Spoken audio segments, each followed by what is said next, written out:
Yes, it is. No. The delish. There it goes. All right, so this is a meeting of the CSS Workforce Executive Committee, June 3rd. Present on staff, we have Judy McKinney Cherry, Joe Roman, Jim Griffin, Jack Wheeler, Mike Mishhook, and Ernie Hartman. So there is quorum. Staff present as myself, Dan Porter, Phyllis Bellier, Melissa Johnson. So all present and accounted for. Jack, the floor is yours. Okay, thank you. Conflict of interest disclosure, as always, if an item comes up that you have a personal or professional conflict with, please disclose that. Meeting minutes of May 6th, Mel attached those with the agenda. Any questions, comments, changes? Move to accept. Motion. Ernie seconds. Ernie seconds. Any questions? All in favor? Aye. Opposed? Carried. Okay, moving on, the April 2021 budget. Dan, go ahead. All right, so we've got, I got a bunch of budget stuff today, so I'm gonna hit you with some numbers. So the April budget is closed out. We've closed our things, and the original plan was to go over that in depth. We were able to do a first draft, and I shared late yesterday our May budget. This one's pretty close, but we've not officially closed out our June books yet. So I don't know with the end of the year how the group is feeling around wanting to have the latest information as we close out, particularly as the other standing item that we, or the other item we have on our agenda today is the PY, oops, it should be PY 21. I mislabeled that. The PY 21 starting budget for next year. So I just want to take a moment and take temperature. Do you want to do April just like we would normally do in a month like this? Do you want to do May? Do you want to try and zip through both of them to kind of get a thing before we go to the May or the full 21-year PY 21 budget? I think my feeling is that you spend more time on May because April's going to roll into May. So May's the more recent number, unless there's not been any significant change between April and May, in which case we can just zip through them. Well, spending is up. I think your plan is probably a good plan because all of our April expenditures, and it is closed out, are already included in May. May, there has been a couple of things as we kind of scramble to close out the end of the year. But the only caveat I would put on that is that the May numbers, because we've not closed out the month, could vary by a few $1,000s somewhere. Not a huge shift, but we would have it. So, Dan, do you need a approval of the April budget or not? Normally we do the approval of the budgets, yes. But I would think that if we do the May, because we could just do a motion to include the April expenses, which are included in May, is kind of stated that way. Yeah, it works for me. Okay. All right. So I will load this up a little so everyone can see it. You do have a copy of this as of yesterday. So May represents 92% of the way through the year. So our targets over here in this column, the percent accrued obligated, we should be approaching, hopefully anyways, those numbers. We are under, and we've been under all year, and we're going to finish under, significantly under, in our personnel line. You can see our salaries are about 79%, fringes are about 68%. I think the 79% is all, we've done annual increases for all the staff. We've caught up on all that. I don't think we have any major fringes, so we might actually be coming under a little bit there. But 76% is not horrible on that with 1 month to go. Under rent, I've got to verify. We're projecting to be a touch over on the rent line. I'm going to verify that Patty has shifted all of the expenses down to the youth piece that needs to, because we are over, and I thought we were a pretty good number there. So I've got to verify that still, but it's still only $1,000, 8%. I don't think we're going to be crazy. Utilities were under for the year, so that does balance nicely. Janitorial, we are significantly under as well. Storage rentals, we're projecting to close out the year at about 90% of budget. We are making steps to shrink one of our, to go from 2 storage units down to 1 storage unit. We are moving, and for those of you that can see Mel on the screen, you can kind of see her background is different. In the back corner of that office, we're actually moving our fiscal files and things back into our workspace to easier to get to for audits and whatnot. And it will kind of nudge us over the edge from needing 2 storage facilities to 1 storage facility. So we realize some savings there. Professional services audits are all in for the year, so we've got a solid number on that front. I did go over budget a little bit on the staff training and development. We had an opportunity for staff to participate in really, really good training, and we opened it up to our contracted staff on how to deal with challenging customers, disruptive, obstinate, pick a word, customers. And when I saw that come out, I know it put us over budget, but I thought it was important as we look to reopen the career centers, and there are some feisty individuals out there, masks, no masks, vaccinations, no vaccinations, things of that nature, plus the regular stresses, that I thought it would be good to give staff a refresher on how to handle those tough situations. Dues membership, we're done for the year. Outreach, we're just a touch over outreach for the year, but I think it's going to be needed, particularly as we kick off some efforts out in the Hornell area. Going down through there, insurance is complete. Equipment and maintenance, we're a touch over. Our licenses are up in June, or not June, in July, for our various firewalls and whatnot. I may, assuming no one has I'd like to maybe upgrade and buy those licenses in June so we can pull that expenditure from next year's budget into this year's budget, because right now we are coming underspent on a little bit on our adult and our dislocated worker monies. And I'd like to maybe stretch some of that. So I think all in all, we've got the funds. It's just not a matter of being in that line. I don't know how folks feel about that, or if I could, have permission to please do that. Otherwise, GMS service payroll, we're coming in projecting about 121 out of 127 in that line item. So I think we're in pretty good shape overall there.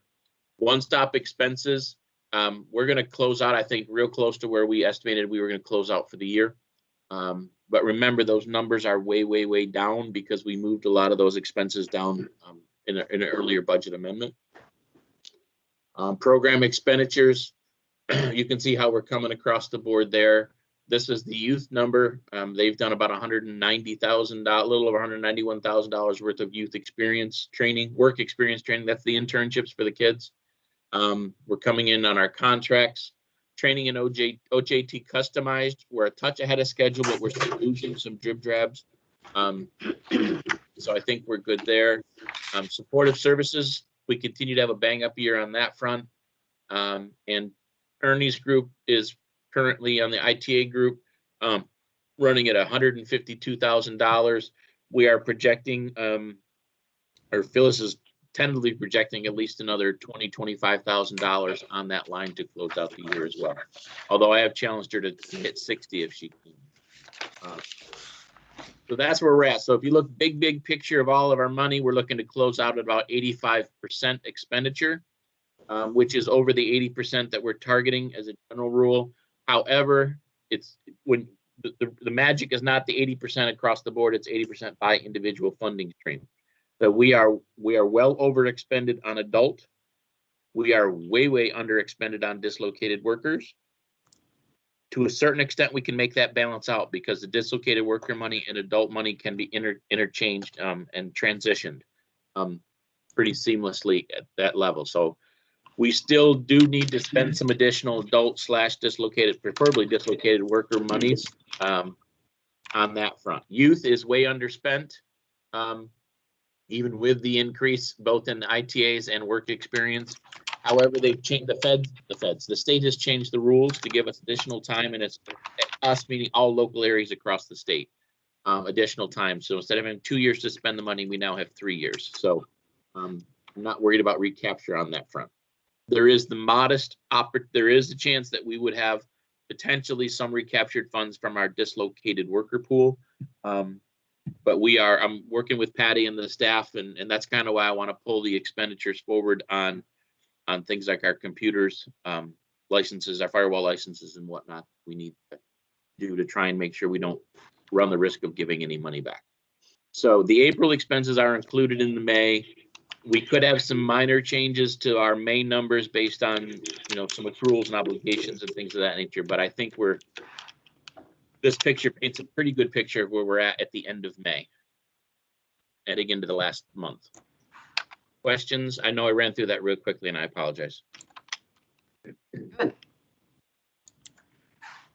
No, good job. Everything looks in order on my end. Good explanations. Any questions for Dan? If not, could we get a motion to approve the May 21 budget, which includes the expenses from April? I'll make that motion. This is Griff, I'll second it. Okay, motion and second. Any questions? All in favor? Aye. Aye. Opposed? Carried. So for my Dan? economic developers on there, I do have monies that I would love to push into training this last month of June. So if you've got any companies out there that need to do or would like to do customized trainings or an OJT, I would really, and we'll pull out the stops that we need to kind of get that in there. But it's either spend it on our companies or run the risk of it getting sucked back up to Albany. All right, and this is OJTs And customized, yep. and customized. Okay. Yep.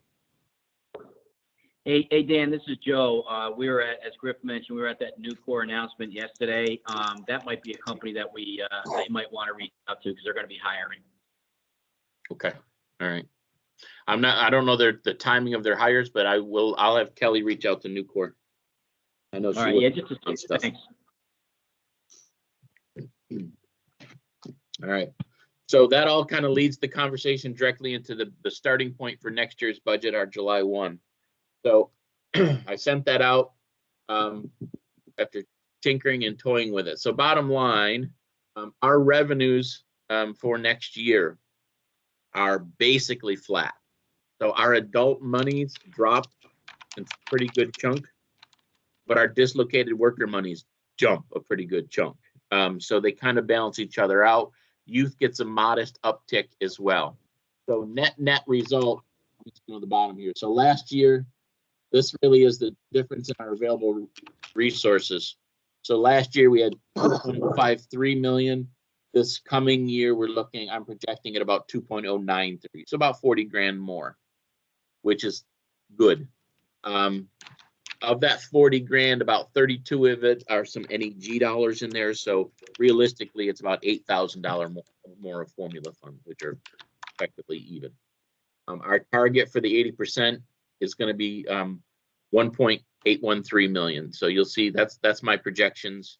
And then the zeros just show that I've kind of balanced things out in this. So this budget is the budget that we're closing the year out. This is the one I'm proposing. Differences will be here. The minimum expenditure goal may come into play on the conversations when we get down into training. So those are the key numbers and kind of the format to watch to go through this. All right. So last year we budgeted about 761 on the salary and fringes for the administrative and staffing payroll. I'm proposing a little bit of a jump up, about 16,000.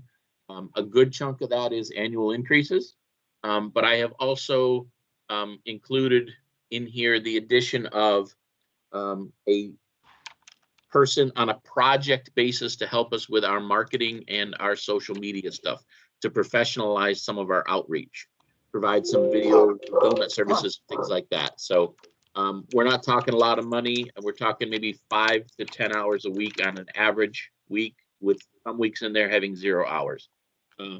But all told, even with annual increases, I'm proposing about the same amount of money on that front. In operating expenditures, we're going to go into renegotiating our rent on our main office. So I've budgeted a little bit of extra money in there. Quite honestly, I want to try and lower it if I can, because I think the market is different now than it was 5 years ago in terms of market pricing. Utilities, I'm projecting to stay the same. Janitorial, a smaller drop. storage rental, you see a drop there. I mentioned that earlier, going from 2 to 1. Placeholders on the board related expenses and trainings. We may need to bump that up if we return to in-person meetings and we want to buy coffee and things of that nature. We may need to put a few extra dollars in there over time. For now, I'm projecting professional services to remain the same. I do think, we're going to ask just to bump our staff training number up a little bit right from the onset, because I think there is some more training around sensitivity, inclusivity, things of that I just would like to be able to drop our teams into, just to kind of keep it fresh and make sure that we're not running any risks of inadvertently saying things or doing things which could be perceived as problematic. So I'd like to kind of, and that's really my focus on that front with those extra dollars.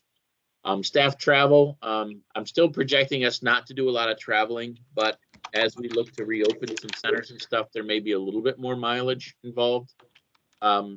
Membership and dues staying level, cell phone staying level, postage, I'd like to bump that up a little bit. Supplies, I think we can hold the line on. The same with COVID, because we do have a little bit back supply there. Equipment and maintenance, about 7,500 as a starting point. I'd like to kind of start level. That is an area that, if I don't pull the expenses forward, we will certainly spend out all 7,500. If I do pull those expenses into June, we can come under budget there or make additional investments in our equipment down the line. Insurance about the same, payroll about the same, GMS service, inflation hits us there a little bit. Outreach, keep it at about the 15,000 mark, and then special projects, drop them to kind of bring everything into balance. So about $3,000 more overall for this category, with about a 90% expenditure expectation on this. So put those monies in, and then in order for to meet our goal, we'd be targeting to spend within that category about 90% of the dollars. One-stop expenses, as the centers are reopening, I've kind of bumped their budgets back up again, closer to where they were pre-pandemic. So Elmira up to about 50 again. That's down. I think we normally ran them at like 55 to 60 in a year. So I think we're going to be down a smidge, but I want to get us closer. Hornell is going to, I'm hoping, praying that eventually the Hornell Center will open again. And so we should be prepared to have some dollars in there. Bath has increased some of their rental costs and stuff. So I'm assuming they're going to bump them up again. Montour always likes to raise their rent every year. And I think the youth space in Corning, as we're renegotiating, I need to have a little bit more money in there for their kids. So bottom line, this one here looks like a really, really big jump of about 30%, about a third. But quite honestly, it has to do with us reopening. And remember that we took these numbers way, way down over here in this column. We took these numbers way, way down last year as we were not realizing those expenditures. So we're moving closer to where we would normally be. Under program expenditures, this is where these dollars go out to directly benefit our job seekers and our customers. Youth operator training, I've bumped it back up to more where the normal would be. I don't know if they're going to refire up the in-person conferences. If they do, then we can get staff sent to those conferences for the WIOA youth trainings. If, however, they stay virtual, then this is an area that we won't spend that much. Youth work experiences, they're still going to have plenty of money in the youth work experience world to do the paid internship work experiences. So you see that still staying a high number. Contracted services it's a little tick up as we issue. Training and OJT customized is drop. I'm suggesting that we drop a little bit, not a lot. And then some of that is that we eliminated some trainings and bumped that 240 number up at the end last year. So it's not really a drop. It's probably about level. I am putting back in the top training. This is the AMP program, the Accelerated Machinist Training Program that has been very successful, placing people in the past. So I'm putting that back in. It looked like 0 last year, but remember we couldn't hold it, so we moved it out. I want to keep supportive services where it's at. Mileage, we may get a bump up if the trainings open up a little bit to more in person. So I would like to put a few more dollars into that preemptively. Tuition and incidentals, I'm going to keep that pretty high. The big reason why here is youth. Youth has a huge amount of money. So I'm going to have another meeting with our training providers and remind them that I am very rich in training dollars on the 18 to 24-year-olds. So we need to work together to identify young people in that emerging workforce demographic and try and get them in there, because of this 167 that I'm budgeting, and Ernie, this will give you a glimpse, at least 80 of that is going to be youth money. So half of our money is going to be in that, let alone the adults and DWs.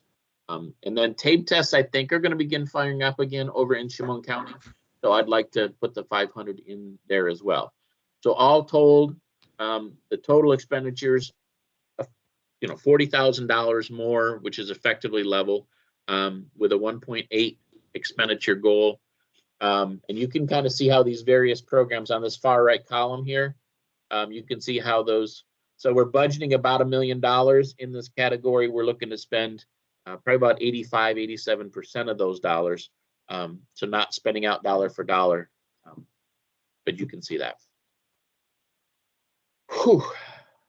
Done a lot of talking and I don't have much coffee to drink here. So questions, comments? Questions for Dan? And I thought it was, well done balancing.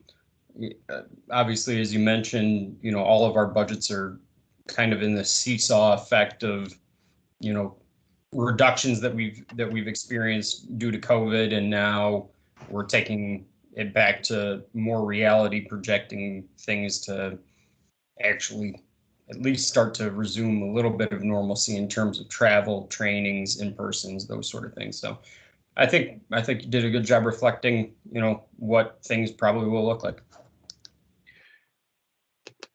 I will tell you that if somebody in Washington ever decides that they want to put money into employment and training as part of coming out of this, then this budget will go crazy, because at that point, if they dump large amounts of money in here,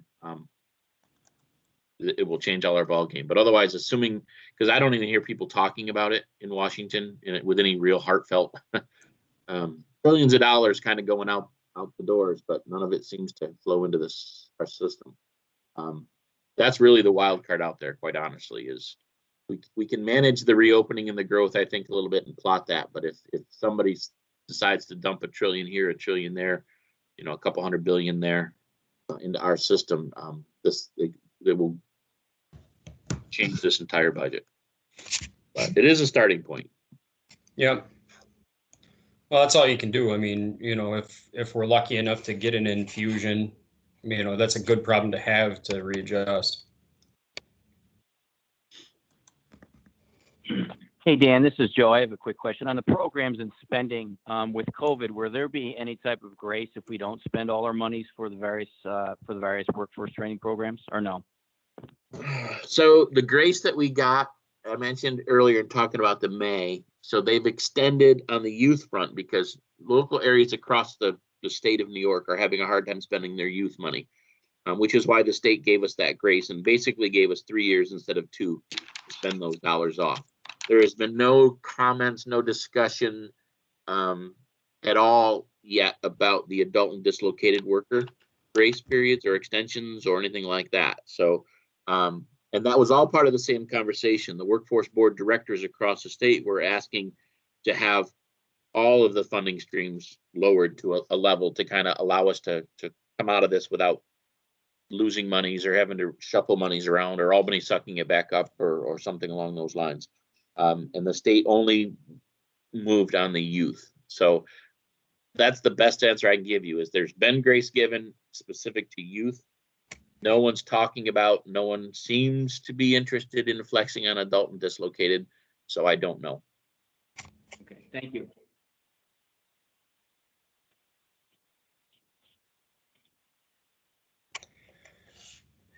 Any other questions, concerns? You need a motion to approve, Dan?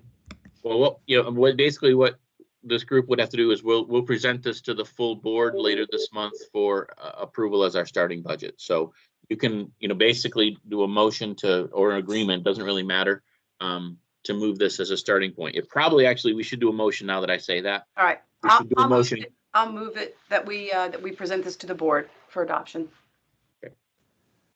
I'll second the recommendation. Okay, great. Motion second. Any other questions or comments? Good job to you and staff. All in favor? Aye. Aye. Opposed? Carried. All right, who are we replacing, Dan? All right, so a couple of things, and I should have put more on this. So GST BOCES, Tim Driscoll is on vacation right now, but he's effectively retired. He's just burning off some hours. I have met his successor at BOCES. Her name is Colleen Hurd. She's moving up through the ranks with them, coming out of their CTE area. I think the way it stands with BOCES that Jim Frame is also transitioned out. There's a lot of changes at the top. So the thought right now is that BOCES, if we want to keep, which we do need to keep them, a mandated partner, BOCES will want to replace Tim Driscoll with Colleen Hurd on the board. The only reason I have this on here, normally I wouldn't have a huge conversation about this, other than this could also flux. So I don't know if you want to wait or if you want to do a direct replacement, Colleen for Tim at the board meeting, or if you want to wait to see if the new superintendent, her himself, maybe wants to step on. We do have a little bit of a grace period in filling these slots if we want to do that. So I don't know. It doesn't kill us, I guess, to put Colleen in there, allow us to, continue that continuity, then swap it out for a superintendent later. It doesn't hurt us. I just don't know if anybody has any strong feelings one way or another.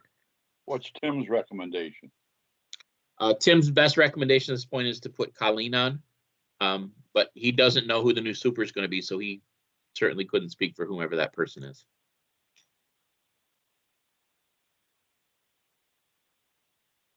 I think you just put her on. A new superintendent's probably gonna have his hands full.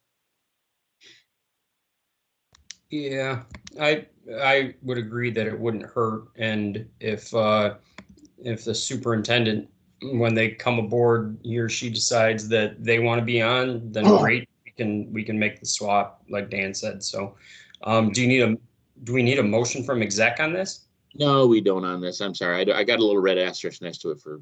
That's okay. That's I okay. got crazy on that. And then just to let you know, at the board meeting, we will be recommending Lindsay Mills from Chemung County to fill a private sector slot. Thank you, Joe. And we will have our first meeting with our new person from Schuyler County as well. So there'll be a few names on the membership on the agenda for June, rotating Colleen, adding Lindsay. Be the first introduction to our new Schuyler County board person, and we will be fully stocked. Good. So I'm pretty excited. It's been a long time coming, but we're finally fully stocked. All right. ETPL updates. These are both cosmetology, and I've sent this stuff out to you so you can see the categories. The recommendation from staff, i.e. the Phyllis's, and working with the training providers here, is to add them to the eligible training provider list, knowing full well that these occupations are not on our demand occupation list, and therefore you will not see a flood of cosmetology trainees coming through. What that does allow us to do, and we do it regularly for our training providers, is it allows them, once it's on the ETPL, other workforce areas can then use them and monies that way. So basically, by doing this, it allows GST BOCES and New York Barber Academy to basically get WIO money from Tompkins County or Tioga County or one of the other surrounding area counties that they do training for. So it's really more of a we concur they're quality trainers. We're just not funding their demand occupations right now type of agreement. So that's really what it is. We would need a motion to add them to the ETPO. And I just want you to know, the group to know that it does not mean we're going to get the flood of cosmetology applicants because it's not on our demand list. So. Yeah, I'm fine with that. Personally, if it gives them flexibility while still allowing us to have, what we've decided in place, that's fine. Yep. And we do it regularly. We share BOCES. Our BOCES is one of the best adult and most robust adult training BOCES, certainly in upstate New York. So Tim, in the BOCES in the past, we've shared them with Tioga and Tompkins and even Broome sometimes as well. So, and Pennsylvania, although they have their own systems. Okay. Any other questions or comments on adding those? Otherwise, Yeah. it's just the standard courses. There's nothing. Yeah. If not, could I get a motion, please? I'll move it, Jack. I'll second it, Griff. Ernie, Griff, any questions? All in favor? Aye. Opposed? Carried. Okay, and now the contract values. Yep. So this is just an Oh, I accidentally closed out the agenda. I apologize. That's fine. I got two going on my thing. So this is our PY20. So what we've written since last July. Some of this is redundant because you see it as it builds throughout the year. So I'm going to kind of go to the bottom of the OJT. These are our most recent OJTs down here. TTA, the Ryan Agency, Boss Security, Medical CPA. This is a brand new customer here, a small CPA firm in Hornell. Amextra, Ward Apparatus continues their growth plan, and then John Mills Electric just put another one through as well. So we've got a good representation. Remember, the red ones on here mean that the OJT did not come to fruition. But again, don't panic on that. The bulk of those are because they were covered under PPP federal funding, and we can't allow the company to double dip. So if they've received PPP funds, they can't get OJT funds on top of that. If they received any PPP funds? For those positions. Oh, okay. Right. If those were positions that they certified that they did not reduce or something? Yep. So if they are included in their PPP calculations for reimbursement or forgiveness, I guess is the case maybe on the loan, then because those are federal funds basically paying that, we can't bring additional federal funds on top of that. It's double dipping. So Okay. The mathematics that we work through. Hey, Okay. Dan, do we see a report on how many of these completed and how many of them went on to unsubsidized employment? We don't have one, but I can certainly try and put one together. All of these are unsubsidized employment. These are, I mean, they're all hires. But as far as retention or something like that, we could probably follow up and get something on that if you'd like. I mean, it's good information. Is there a particular challenge you have, or you're just kind of looking overall program? Our OJT program required that you follow up after 30, 90 days to see whether the training monies were used and the person stayed there and worked. Oh. So to see what, the value of the OJT programs were. Okay. I think that's a difference. So in our world, our performance outcomes are tied to WIOA. So these folks, because they're enrolled in WIOA and paid for WIOA, their performance outcomes get rolled into our big picture, our quarterly stuff, the average earnings and retentions and stuff like that. So we're not asked to pull them out specifically. So what you're saying is everyone you got on this list, like hey, Finley's or TTA or Ward, got $2,000. They got the $2,000. They would get up to the 2,000. I'd have to double check. Most of them do. A $2,000 OJT match is very easy for companies to hit nowadays. So it's rare on an OJT that they don't get whatever their contract is written for. But if they don't get it, it might be like $100 less or something like that. So this is what the original contracts were written for. I mean, I could add a column on there when they're closed out, what the actual closeout was. kind of give you a feel towards that, or add a column in there, retained after, 90 days or 90 days after the end of the OJT, we could add some of that into this if you'd like. Well, once you write this in this column, like the Ryan Agency, $2,000, Mhm. Do we know that person was hired and went through a training program with them? And then Absolutely.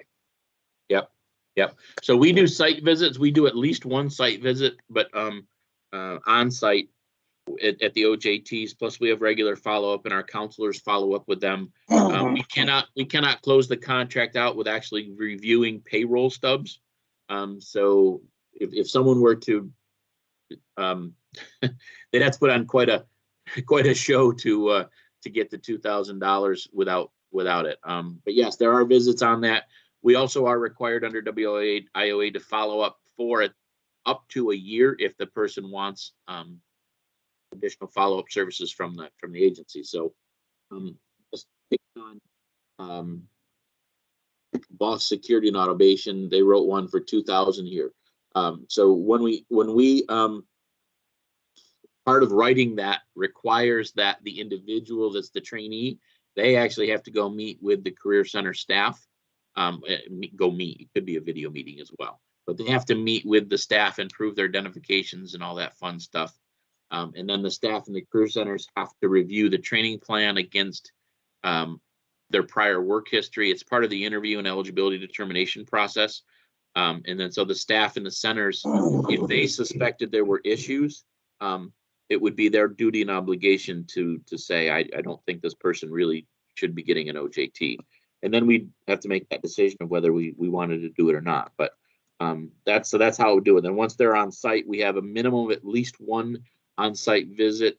In those on-site visits, we meet separately with the company and the job and the trainee. So we would go into Boss System and we'd have a conversation with Joe, the trainee, and we'd be talking to him about, how's your training going? This was your plan. You feel you're getting everything in that? Do you need additional supports? Any of those types of things. But then we'd have a separate conversation with the company about Joe's progress towards the training plan. And then the closeout is all the payroll documentation to show that Joe did train on the given weeks and number of hours, because we have to, part of our calculations, we have to deduct out, we can't use vacation time or sick time or paid holiday leave or anything like that towards the match. So we get many months or many weeks worth of payroll documentation, actual check stubs of Joe's, to kind of go week by week and analyze what hours Joe worked and didn't work. Okay. I rattled a whole lot of crap in there. I probably gave you more than what you were asking for. I apologize. It's pretty robust in terms of these people do exist. It would be very, very hard for a company to teach this. Quite honestly, they'd have to put together quite a route. It's just a little hard for me to understand that you write all these contracts and all of them are completed. We've never had that kind of success. So I'm just wondering, that's why I asked the question. Yeah. We do lose a few. I'm not going to tell you we don't lose a few, because we do. Just the bulk of them are covered under PPP, but I could change that out if you want, and so you could see who's completing on them. Because we had a list of, and I won't mention any names, but we have employers that we refused to do OJT because they would keep the person on until they were until their subsidy ran out, and then they'd let them go and they'd hire another one. If that happens, we also stop doing business with them. Okay. So the risky people, in this particular, so in the last few months, the risky people like Medical, their operation, they're new, so we'll be paying particular attention to the results of theirs. TTA is a well-known. Ryan Agency is new in terms of the OJT, so that's another one that we're going to be really targeting. Let me just interrupt. I don't want to belittle this. I'll talk with you about it later. But okay. The ones that you're talking about there, Medical, they're good people. I'll talk with you about it wait, I don't want to take. Okay. Well, if there's thank you for that heads up. We'll pay particular attention on that front, but they won't burn us more than once on this. If they ditch someone, we'll. So anyway, so that's the OJT program.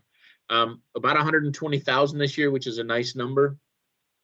Customized trainings continue to really go. So I'm going to kind of go to the bottom of the list here, so you can see industrial electricity, welding, tooling U. We've got a couple folks that are training an active shooter, dynamics of service, tracer trainings, some nonprofit leadership, some 5S's. You can see, and a lot of these companies here are new. Since the job fair in particular, we've really tapped into some companies that we like Bompa's House, Family Service Society, Piper Insurance. It's good to see Javel back in the fold. It's good to see them back. They'd stepped away for a while. But about 140,000 on that front. So we've written contracts about 259 for the year between these two funding streams. And about 48 of them were not actualized. Oh, here's the adjustment, Jim. So you can see of the 259,000 we wrote, we did have adjustments to actualized of about 6,200. So those would be reductions. So out of the 259, 252-ish is what we paid out. And then 48 of it, most of the preponderance of those are paycheck protection. Okay. Sorry, that's a lot of info. No, it's good. It's good info. Any other questions or comments for Dan? You want a motion for us to forward this on to the full board? It's submitted as a report to the board. Yes, please. Okay. Can I have a motion, please? I'll move it. Ernie? Griff, second. Griff, second. Okay. Any questions? If not, all in favor? Aye. Aye. Aye. Opposed? Carried. All righty. Any other business, Dan? I think that'll get us rolling for right now. We got some really cool programming stuff that are bouncing out there that hopefully we'll be in a better position to report on at the full board meeting. But we've got some really cool stuff going, particularly on the youth front.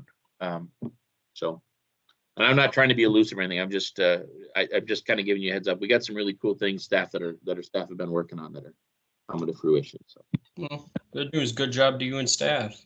Any of the board members have any old business or new business?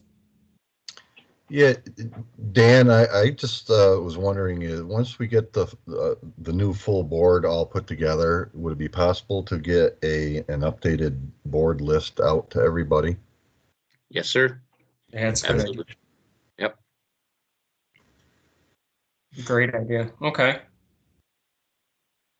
Anything else? I'll update the board list so you can see by county and all that fun stuff with them in terms. And then, are you visioning like email contact lists, or you're just looking at like names of people on there? No, I mean contact information would be great. Okay, yeah, we can get that out. Okay, cool. All righty. If there's nothing else, motion to adjourn, please. Pull the plug. There you go. I'll second. Okay, motion second. All in favor? Aye. Aye. Opposed? Carried. Good job. Thanks, everyone. Take care. Have a good Thursday. All right. See Thank ya. you. Yeah.